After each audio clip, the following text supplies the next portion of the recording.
મહુવાના કુંભણ ગામની કન્યા પ્રાથમિક શાળા ખાતે હિન્દુ મુસ્લિમ એકતાનું ઉત્તમ ઉદાહરણ જોવા મળ્યું હતું, જેમાં કાસમભાઈ કલાણીયા દ્વારા કન્યા શાળા ખાતે નવરાત્રિ પર્વ અંતર્ગત તમામ બાળાઓને નાસ્તો કરાવાયો તો ભેટ સ્વરૂપ રોકડ પુરસ્કાર પણ આપવામાં આવ્યા હતા.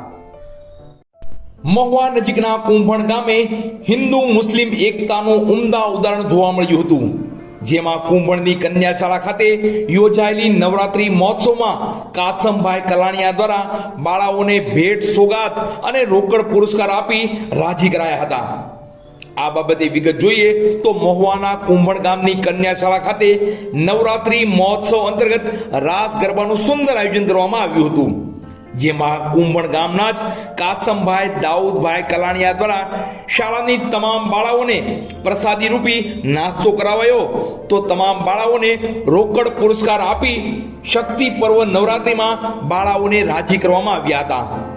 કુંભણ ગામના કાસમભાઈ કલાણીયાના આ કાર્યથી હિન્દુ મુસ્લિમ એકતાના સુંદર દ્રશ્યો સર્જાયા હતા અને કાસમભાઈના આવા સારા કાર્યોને લઈ લોકોએ તેમના વખાણ પણ કર્યા હતા.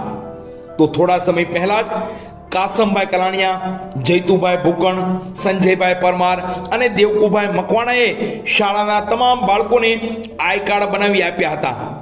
ટૂંકમાં કુંભણ ગામના સારા કાર્યોની સુવાસ તો ફેલાઈ જ રહી છે, તો હિન્દુ મુસ્લિમ એકતાના ઉદાહરણ પણ પૂરા પડાઈ રહ્યા છે.